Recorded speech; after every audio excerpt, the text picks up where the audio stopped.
Good morning to all. పరమతండ్రి యొక్క లేఖనాలను అనుదినం కూడా మనం వింటూ ఈ అనుదిన కృపలో వస్తున్న వాక్యం చేత మనం అనుదినం కూడా ఆత్మీయంగా బలపరచబడుతున్నాం కదా ప్రియులారా. ఈ దినం కూడా అనుదిన కృపలో వస్తున్న లేఖన భాగం మనం చూసుకుంటుంటే కీర్తన గ్రంథము 18వ అధ్యాయము 27వ వచనంలో గర్విష్ఠులకు విరోధినై వారిని అణిచివేసేదవు. అవును ప్రియులారా, ఆ పరమతండ్రికి గర్విష్ఠులు అంటే చాలా అసహ్యము. కాబట్టి గర్విష్ఠులైన వారిని ఆయన అణిచివేస్తాడు. గర్విష్ఠుల ప్రార్థనను ఆలకించాడు. కాబట్టి గర్వంగా నడుచుకున్న వారికి ఆయన బహు విరోధిగా ఉంటాడు సుమా. కాబట్టి ఈ లోకములో పరమతండ్రి యొక్క భక్తిని, ఆయన నీతిని అనుసరిస్తూ దీనంగా ఎవరైతే ఉంటారో వారికి అతి సమీపంగా ఉంటాడు. వారిని అత్యధికంగా ప్రేమిస్తాడు పరమతండ్రి. అదే గర్విష్ఠులై పరమతండ్రికి విరుద్ధంగా ఆలోచన చేస్తూ పరమతండ్రి మార్గంలో నడుచుకునక భక్తిహీనుగా నడుచుకుంటారు చూడండి, వారికి పరమతండ్రి ఎంతో దూరముగా ఉంటాడు సుమా. కాబట్టి వారి యొక్క దీపము ఆరిపోతుంది. వారికి పరమతండ్రి సహాయం చేయడు. వారు ఆపదలో ఉన్నప్పుడు ఆదుకొనుడు. వారు మొరపెట్టినప్పుడు వారు మొర వినడు పరమతండ్రి.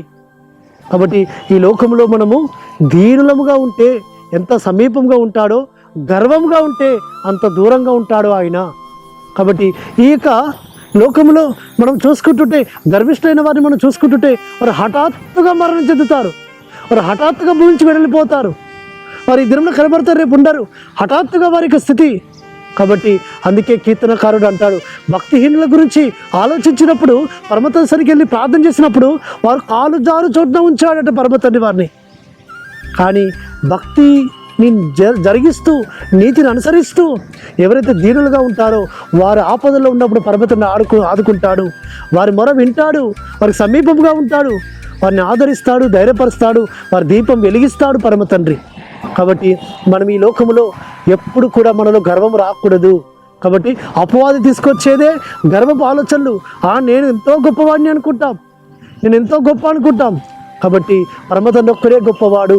ఆయన కృప ద్వారానే మనం ఈ దినస్థితిలో ఉన్నామని, అయ్యా దావీదు వలె దీనులుగా, అయ్యా నేను ఏ పాటి వాడను, నేను ఎంతటి వాడను, నేను నీ సన్నిధికి రావడానికి అయోగ్యుడు తండ్రి అని తను తాను తగ్గించుకున్నాడు. కాబట్టి ఆయనకు సింహాసనం స్థిరపరచబడుతూ వచ్చింది.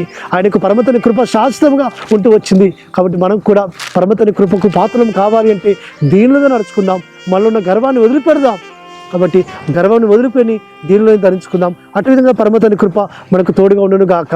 ప్రార్థన చేసుకుందాం. పరలోకమందున్న మా తండ్రి సర్వోన్నతుడా, అయ్యా మీరు గర్విష్ఠులకు దూరంగా ఉంటారు నాయన.